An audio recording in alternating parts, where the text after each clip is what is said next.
Hello everybody, I'm back. And now I'm going to give you your ELA lesson. Hopefully you have already used your writing ring and you have completed your sight words, the sight word to list, and you have written your sentences next to them. So now what I'm going to do is, as you look in the back, you will see this should be very familiar. This is, I sure hope you're not viewing this backwards because it looks backwards to me. So if so, I apologize. But I haven't had any complaints in the past and I haven't done anything different. So this is our graphic organizer for sequence of events, for things that are happening in order. So what I'm going to do is a little bit challenging because what I'm going to do is try to show you the story on one computer and record on another. I wish there was a more magical way, but there isn't. So what I would normally do, let's see, hopefully you can see this. Beautiful. I don't know how well you can see it, but it says, in these shoes, this is page 410 in our journeys text. I'm going to have the first paragraph read to you by the story, and then I will do the next.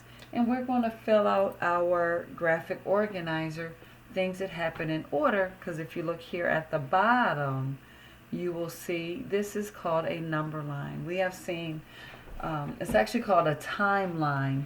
We've seen number lines with numbers on them, but timelines gives us things that happen in order. And we're going to just write a little bit on our graphic organizer to show some things, 3 things that have happened in order. So let's listen to the story.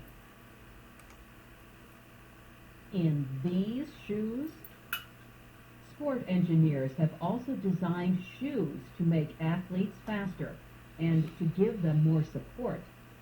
Athletes need different kinds of shoes for different sports. If you want to win, you need to wear the right shoes. Okay. So in this paragraph, it talked about engineer designs different types of shoes. So I'm going to just play that over again. I hope this doesn't look so bad. I'm going to play this over again, and I'm going to pause it so you can answer the questions. In these shoes, sport engineers have also designed shoes to make athletes faster and to give them more support. I'm going to pause right here. So this sentence talked about sports engineers design shoes to make them what? What do they try to make shoes for let me say that a different way. Sports engineers design shoes for different reasons. What are 2 reasons sports engineer designs shoes? So I'm going to replay that and see if you can hear the answer. In these shoes, sport engineers have also designed shoes to make athletes faster and to give them more support. Okay, we're going to stop right here. Did you hear the answer? Good. It says that they design shoes to make athletes faster and to give them support. So what does support mean? So when we have sneakers or shoes, they hug our feet and keep our feet sturdy so that our feet and ankles don't wiggle and fall all over the place. And when you are an athlete, especially if you are a runner, you need to make sure that you have sturdy shoes on. So let's listen and see if we can hear a reason why people need different shoes. Listen. Athletes need different kinds of shoes for different sports. If you want to win, you need to wear the right shoes. Okay. So there were 2 reasons in there why you have to have a different shoe. One reason says you need different kinds of shoes for different sports. So that means the football player does not wear the same shoe as the basketball player. And the basketball player definitely doesn't wear the same shoe as a hockey player. So you need different shoes for different sports. And if you want to win, you need to have on the right shoes. So for this, I know you probably cannot see it, so I'm going to read the next two paragraphs. A history of running shoes. A history of running shoes. In ancient times, runners ran barefoot. As time went on, athletes began to run in sandals. Soon, the sandal wearers were winning most of the races, and the running shoe was born. The next big change came in the 1830s in England. The first running shoe was a rubber sole was introduced. Rubber soles were light and comfortable. They also easily gripped the ground. Grip the ground means it stopped you from sliding. So it would hold on to the ground instead of as you walked that you would slide. So the first runners in ancient times ran barefoot. The second runners ran in sandals. And then there was the beginning of the running shoe. So the next big change came in the 1830s in England. The first running shoe with a rubber sole was introduced. Rubber soles were light and comfortable, and they easily gripped the ground. Okay, remember that. You don't slide, you grip the ground. The next one says spikes were added to running shoes as early as 1852. In the 1920s, a German named Adi Dassler improved the design and sold the first modern running shoe. With spikes, spikes give runners a better grip. Again, that grip is so that you don't slide. Today, shoemakers and engineers better understand the science of running. Running shoes are made for every style of runner and any surface. Engineers know that runners need shoes that are strong and flexible. So we have actually heard, hopefully that's not too much of a glare for you. We've actually heard 3 things about runners. We know the first runners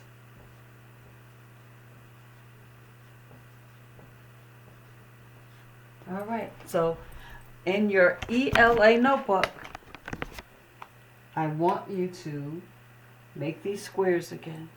You will probably have to pause in order to take some time to tell me the first, second, and third for how runners used to run and what they had on their feet. So I'm just going to give you a little bit of time so you can make your first rectangle. Make sure you put a number 1. That shows first. Number 2, the rectangle. That will show the second thing that the story said happened. And number 3, another rectangle. And this will be the third thing that the story said.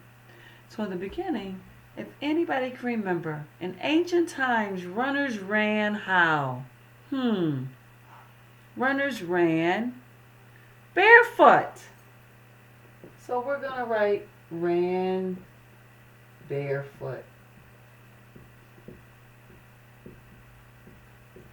If you want to, you can draw a little foot. That's my funny looking foot. Yeah, these are my toes. Yeah, that doesn't look too good, but that's okay. I'm not the art teacher. So yes, in ancient times, they ran barefoot. The next big change was they started to run in in sandals. This is they ran in sandals. sandals. S-A-N-D-A-L-S.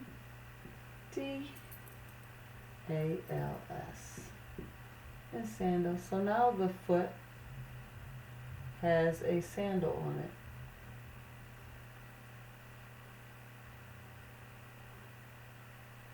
That's my sandal. Again, I'm not the art teacher. So, the first, F-I-R-S-T. Second. And third. So the real big change is when they made the first running shoe with rubber on the bottom. So these are ran with rubber bottom shoes. Now, Lucas and I were having this conversation a couple days ago, and he showed me his sneakers, and he showed me his, and he said, these are shoes, and I said, no, those are sneakers. He said, no, these are shoes, and I said, no, they're actually sneakers because they have the rubber bottom.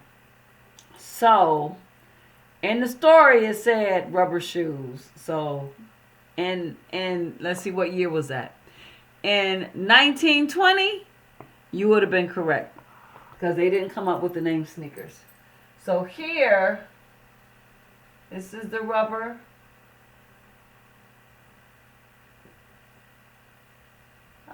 We probably didn't have shoelaces.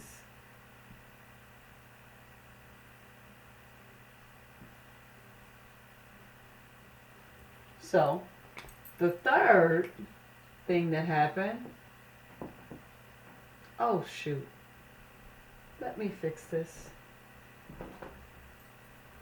I was spelling it incorrectly. Third, T-H-I-R-D.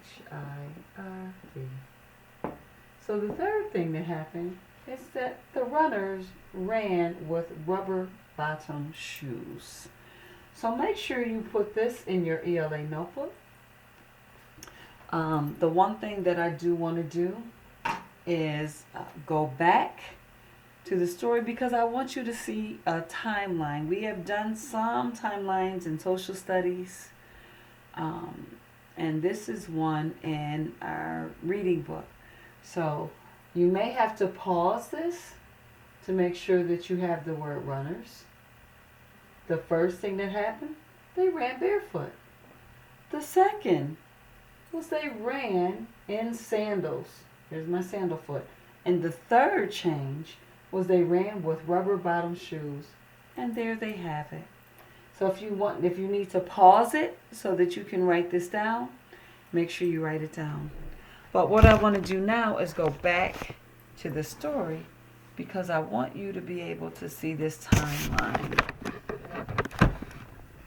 There we go. Okay, very good. So let's look at the timeline. A timeline is a straight line, and if you see these little circles here, this will tell you in order which happened first, what happened next, or second, what happened third, fourth, and what was the last thing that happened according to the timeline. Of course, there were things that may have happened beforehand and things that may have happened after. But let's look at the dates. The first date, which is how you know it's first, because it happened in the 5th century BC. They say BC is before Christ. Ancient Greece, bare feet and sandals. These are changes in the running shoes. You see that, changes in the running shoes. So they ran bare feet and in sandals. And according to the story, what was the effect of sandals? How does sandals help runners? Does anybody remember? Okay, let me tell you. I'm going to find the sentence. As time went on, athletes began to run in sandals. Soon, the sandal wearers were winning most of the race. So once they had sandals on, they were able to run faster and win races. So let's go back to our timeline. The second happened in the 1830s. Shoes with rubber soles for better grip were made. So first we started at 5th century BC. Now we're in the 1830s. So the next date is 1850. So I know Trenton would be able to figure out how many years that was from 1830s to the 1850s. See if you can do it. See if you can count by tens in the tens place. We know there's 3 in the tens place here, 5 in the tens place there. So 30, 40, 50. These are tens. 10, 20. That was 20 years later. The first use of spikes for running shoes. Spikes are just little, I guess I want to say pins or sharp points, so that when you ran, you would hold onto the ground. I actually had a pair of running shoes with spikes. And if I can find my picture of me running, I'll show it to you. So then we go from 1950s to this date, 1920s. The modern spiked running shoe. Again, we could, I'm sure Trenton will be able to tell us very, very quickly from 1850s to 1820s how far that is. I do a little trick. I go from 1815s to 1900. So I'm looking in the tens place. To go to the 50s to 1900 will be an extra 50 years. Then that will take me to 1900. And then I would add, this is 1920, I would add 20 on. So that will be 50 plus 20 is, let's count it, 50, let's count up, plus 20, 50, 60, 70. We will count up 70 years before the modern spiked running shoes were invented. And the next, in 1972, extra cushioning in heels and soles.